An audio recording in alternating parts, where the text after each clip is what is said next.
Hello दोस्तों, आप सबों का द वर्ल्ड ऑफ कंपटीशन में स्वागत है। मैं बबलू कुमार, आपके परिवार का एक सदस्य। आज हम लोगों का पर्यावरण एवं पारिस्थितिकी का तीसरा टेस्ट होने जा रहा है और ये तीसरा टेस्ट जो है आप लोगों को 101 से लेकर 150 तक सीरीज मिलेगा। आइए हम लोग शुरू करते हैं बिना समय व्यर्थ किए। पहला प्रश्न है, भारत द्वारा भूमि क्षरण तटस्थता प्राप्त करने का लक्ष्य रखा गया। बिल्कुल, कब तक का लक्ष्य है ये 2030 तक का लक्ष्य रखा गया है। Option number B. अगला प्रश्न है, निम्नलिखित में से किसने सर्वप्रथम बायोडायवर्सिटी शब्द का प्रयोग किया? अगर आपने वाल्टर जी रोसेन ने अटेम्प्ट किया है, ऑप्शन सी बिल्कुल आपका उत्तर सही है। अगला प्रश्न है, जैव विविधता शब्द की रचना किसने की? अगर आपने वाल्टर जी रोसेन अटेम्प्ट किया है, बिल्कुल आपका उत्तर सही है, डी।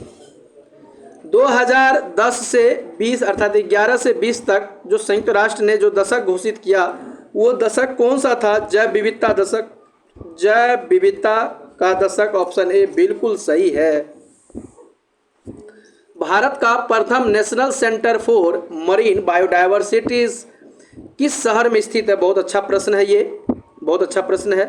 किस शहर में स्थित है ये? किस शहर में स्थित है? अगर आपने जामनगर अटेम्प्ट किया है तो बिल्कुल उत्तर आपका सही है और ये जामनगर गुजरात में पड़ता है। Jamnagar, option number B. कहता है, सर्वाधिक जैव विविधता कहाँ पाया जाता है? याद रखेंगे, सर्वाधिक जैव विविधता जो है उष्णकटिबंधीय वर्षा वन में पाया जाता है। ठीक है ना, वर्षा वन में पाया जाता है, उष्णकटिबंधीय वर्षा वन, ऑप्शन सी।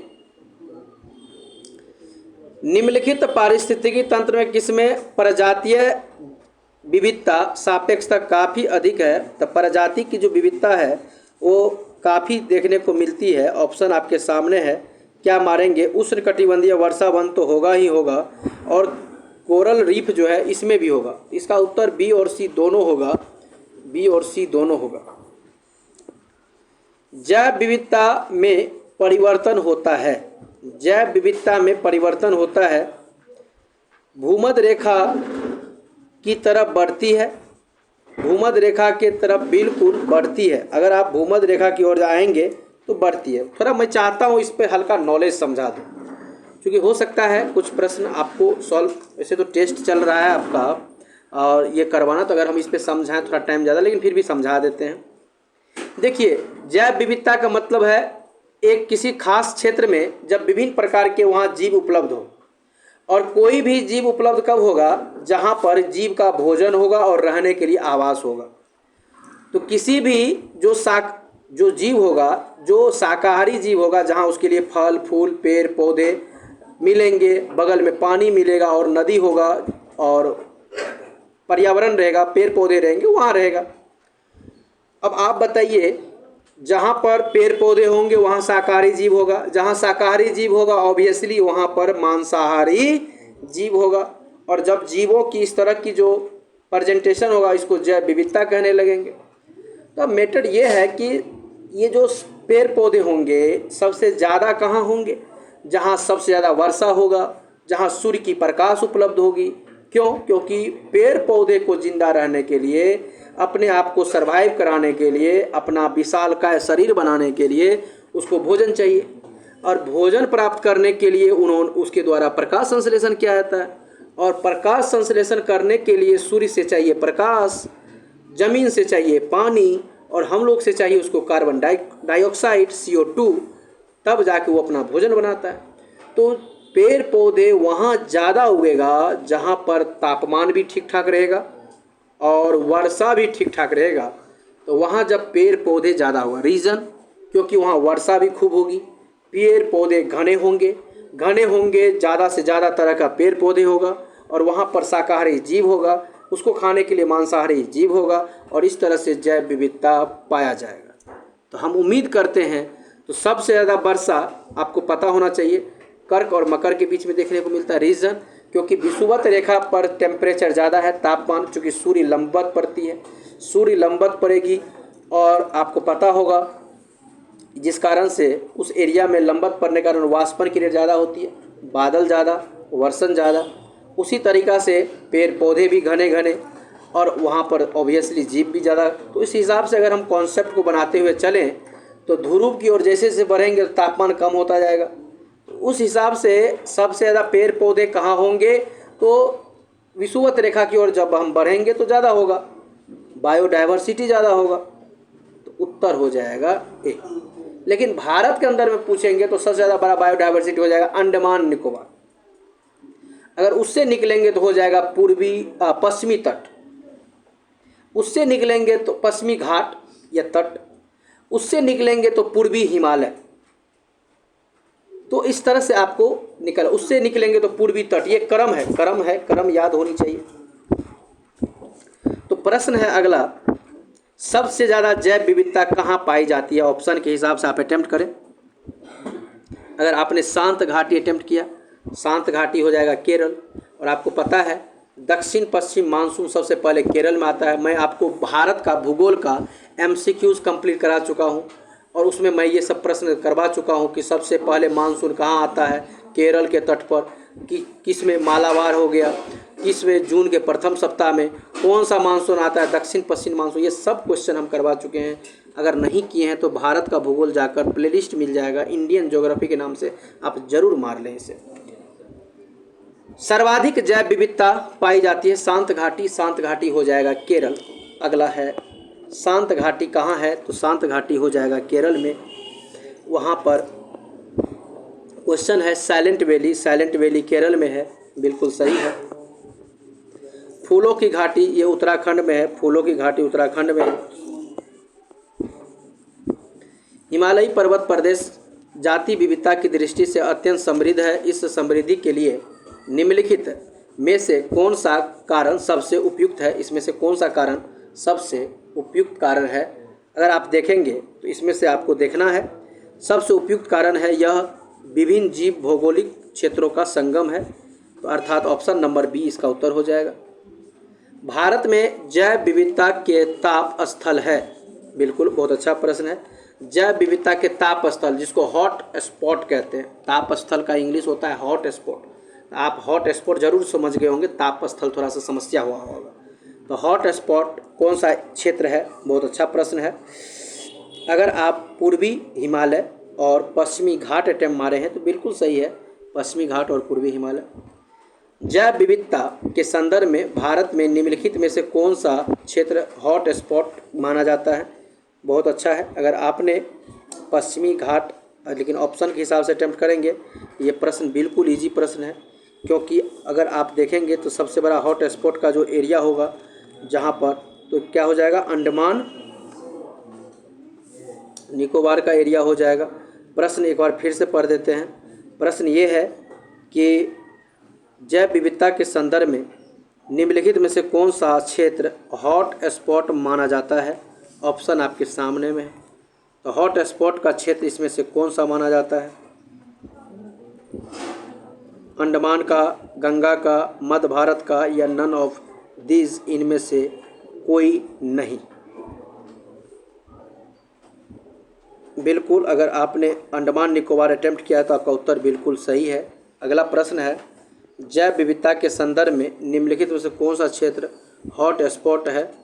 तो जैव विविधता के संदर्भ में इसमें से कौन सा एरिया है? आपके पास ऑप्शन के हिसाब से आपको अटेम्प्ट करना है, ऑप्शन के हिसाब से आपको अटेम्प्ट करना है। अगर आप अटेम्प्ट किए हैं पूर्वी हिमालय तो आपका उत्तर बिल्कुल सही है, पूर्वी हिमालय, क्योंकि पश्चिमी घाट तो है नहीं, तो पूर्वी हिमालय।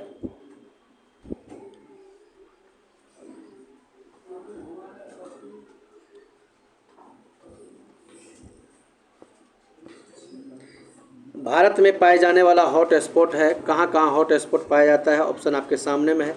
भारत में जो हॉट स्पॉट पाया जाता है वो हॉट स्पॉट कहाँ सब है? ऑप्शन आपके सामने में है, अटेम्प्ट करेंगे। भारत में पाए जाने वाला जो हॉट स्पॉट है, जैव विविधता है, वो कहाँ है या कौन कौन सा है?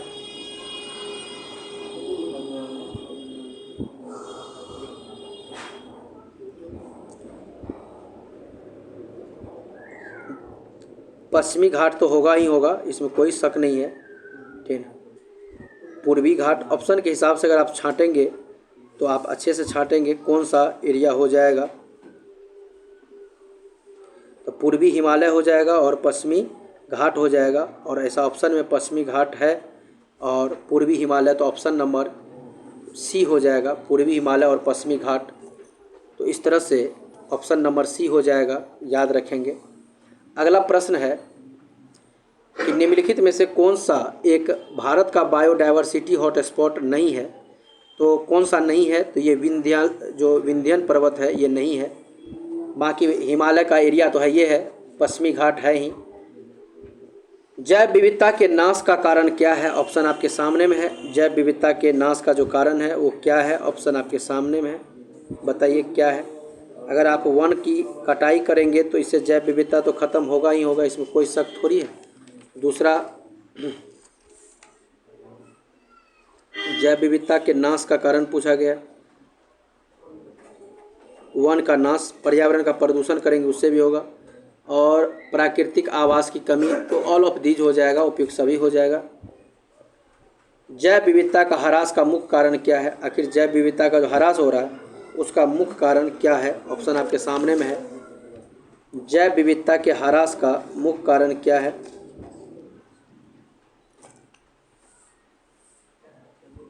प्राकृतिक आवास को जो हम लोग विनाश कर रहे हैं, या विदेशी प्रजाति को जो समावेश कर रहे हैं, या अत्यधिक किसी चीज़ का जो हम लोग दोहन कर रहे हैं, क्या यही सब है क्या, ऑप्शन आपके सामने में है, आप इसे अटेम्प्ट करें। सबसे अधिक जैव विविधता का जो ह्रास का जो मुख्य कारण है तो वही आपको बताना है।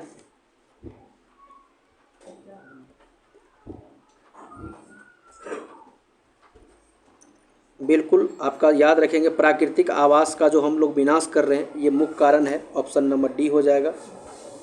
अगला प्रश्न है कि जैव विविधता के कम होने का मुख्य कारण क्या, आखिर क्यों कम हो रहा है।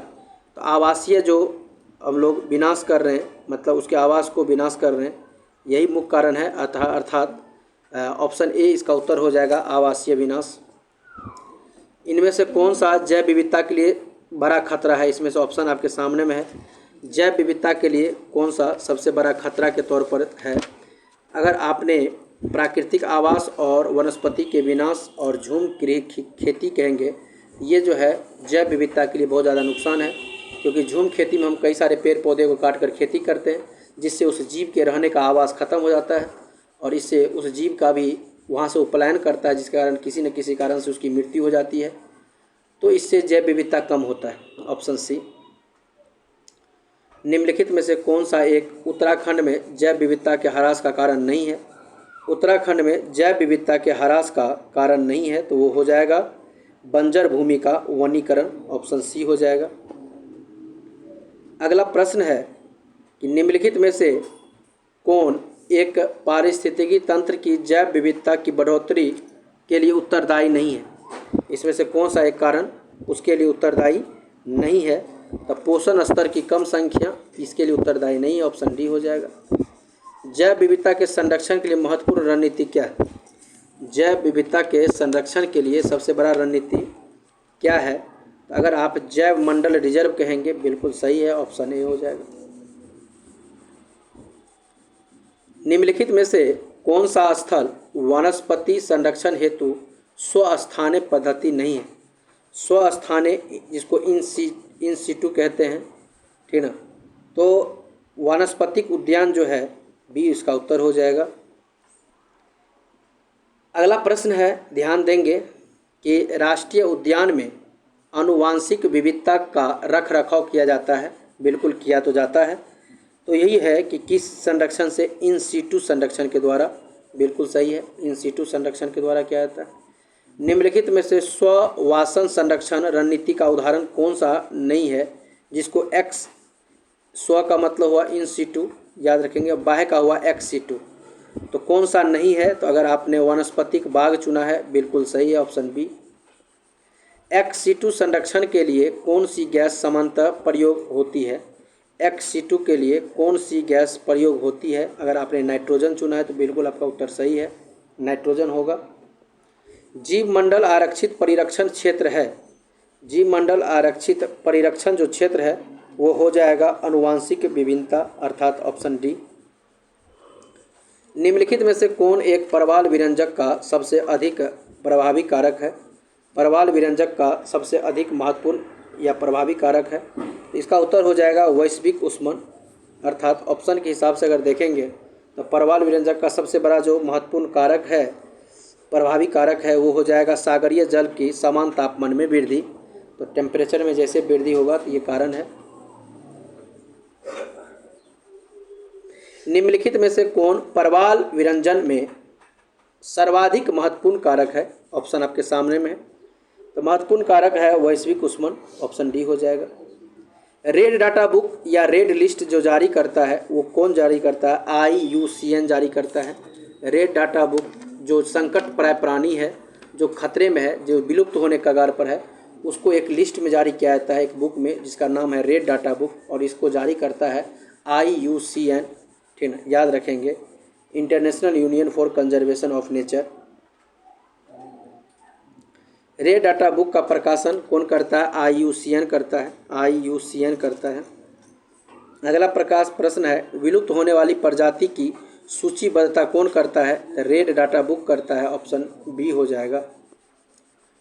किसी प्रजाति को विलुप्त माना जा सकता है जब वह अपने प्राकृतिक आवास में देखी नहीं। अगर 50 वर्षों तक कोई जीव नहीं दिखता है तो उसे विलुप्त घोषित कर दिया जाता है, उसे विलुप्त घोषित कर दिया जाता है। निम्नलिखित में से कौन सा एक प्राणी समूह संकटापन्न जातियों के संवर्ग के अंतर्गत आता है? कौन सा संकटापन्न के अंतर्गत आता है? तो ये प्रश्न है आपका, ऑप्शन आपके सामने में है। कौन सा प्राणी समूह जो है संकटपन्न समूह में आता है? ऑप्शन आपके सामने में है, आप इसे अटेम्प्ट करेंगे। कौन सा जीव संकटपन्न में आता है? अगर आपने भारतीय सारंग, कस्तूरी मृग, लाल पांडा और एशियाई वन गधा चुना है तो बिल्कुल सही, ऑप्शन नंबर ए इसका उत्तर हो जाएगा। अगला प्रश्न है, निम्नलिखित भारतीय पक्षियों में कौन सा अत्यधिक संकटापन्न किस्म की है? बिल्कुल, अगर आपने ग्रेट इंडियन बस्टर्ड चुना है, ऑप्शन बी, तो आपका उत्तर बिल्कुल सही है। कौन सी ड्रग गिद्ध की समष्टि के ह्रास के लिए उत्तरदायी है? बिल्कुल सही प्रश्न है। गिद्ध के लिए जो आज ह्रास का मुख्य कारण है उसका नाम है डिक्लोफेनिक सोडियम। ये मेडिसिन जो है गाय को देते हैं, दर्द निवारक, और गाय को अत्र तत्र फेंक देते हैं तो गिद्ध उसको खाने के बाद में उसकी मृत्यु हो जाती है। तो डिक्लोफेनिक सोडियम मेडिसिन के कारण ऐसा होता है। भारत में गिद्धों की कमी का अत्यधिक प्रमुख कारण क्या है? आखिर क्या कारण है?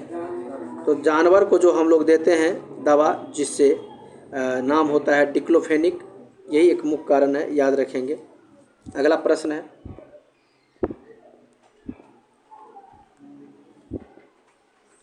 ऑप्शन सी होगा उसका उत्तर। मॉरिशस में एक वृक्ष प्रजाति प्रजनन में असफल रहा। बिल्कुल, तो कहता है कौन सा ऐसा है? तो वो डोडो प्रजाति है, ऑप्शन बी हो जाएगा, डोडो बी। भारतीय वन जीवन के संदर्भ में जो उद्यान वल्गुल, जिसको फ्लाइंग फॉक्स कहते हैं, निम्न में से क्या है? ऑप्शन आपके सामने में है, तो इसको हम लोग चमगादड़ कहते हैं, ऑप्शन ए हो जाएगा। ड्यूगोंग नामक समुद्री जीव जो कि विलोपन के कगार पर है, वो कौन सा जीव है? उसको मैमल कहते हैं, ऑप्शन में नहीं है, तो मैमल को ही स्तनधारी आप कह सकते हो, ऑप्शन डी हो जाएगा। मैमल एक स्तनधारी है, बिल्कुल सही है। कहता है बलुई और लवणीय क्षेत्र एक भारतीय पशु जाति का प्राकृतिक आवास है। इस क्षेत्र में उस पशु के कोई भी परभक्षी नहीं है, किंतु आवास ध्वंस होने के कारण उसका अस्तित्व खतरे में है। यह पशु निम्नलिखित में से कौन सा हो सकता है? ऑप्शन आपके सामने में है। अगर आपने भारतीय वन गधा चुना है, ऑप्शन बिल्कुल सही, ऑप्शन बी हो जाएगा। प्रोसोपिस जो जूलीफ्लोरा नामक पादप है, ये बड़ा चर्चा में था, ये क्या कारण था? तो ऐसे पौधे के चर्चा में रहने का मुख्य कारण यही है कि ये जिस क्षेत्र में उगता है वहाँ जैव विविधता को कम करने लगता है, वेरी इंपॉर्टेंट। तो ऑप्शन बी हो जाएगा। रामसर सम्मेलन संरक्षण से संबंधित था, बिल्कुल सही है। तो रामसर जो है ये बिल्कुल किससे संबंधित है ये प्रश्न है। अगर आपने ऑप्शन चुना है नम भूमि तो बिल्कुल सही है। रामसर जो है नम भूमि या आर्द्र भूमि के संरक्षण से संबंधित है। बिहार का प्रथम रामसर क्षेत्र कहाँ स्थित है? अगर आपको ये पूछा गया तो अगर आपने बेगूसराय चुना है तो सही है, क्योंकि बेगूसराय में एक कांवर ताल आर्द्र भूमि है। बेगूसराय में एक झील है, याद रखेंगे, इसी झील के कारण है। वेटलैंड दिवस, बिल्कुल आप देखेंगे इसके लिए जो स्थापना हुआ था 1971 में, 2 फरवरी 1971 में हुआ था। तो 2 फरवरी 1971 को इसकी स्थापना हुई थी, इसीलिए 2 फरवरी को स्थापना दिवस मनाते हैं। निम्नलिखित राज्यों में से किसमें भारत की सबसे बड़ी अंतर्देशीय लवणीय आर्द्र भूमि है? बहुत अच्छा प्रश्न है। अगर आपने गुजरात चुना है बिल्कुल सही है। आज के टेस्ट का लास्ट प्रश्न, निम्नलिखित में से कौन रामसर कन्वेंशन के अंतर्गत रामसर स्थल है? रामसर कन्वेंशन के अंतर्गत देखा जाए तो कौन सा रामसर स्थल है? ऑप्शन आपके पास है। इसके हिसाब से अगर आप चुनेंगे तो इसके अंदर सुंदरवन भी है और भोज आर्द्र स्थल भी है। इसका सी और डी दोनों उत्तर हो जाएगा। सी और डी दोनों उत्तर हो जाएगा। इस तरह से हमारा तीसरा टेस्ट कंप्लीट होता है। हम उम्मीद करेंगे आपका स्कोरिंग अच्छा रहा होगा। हम लोग पुनः चौथे टेस्ट में मिलेंगे। बहुत सारी शुभकामनाएं। धन्यवाद। इस बार आपको सफल करें।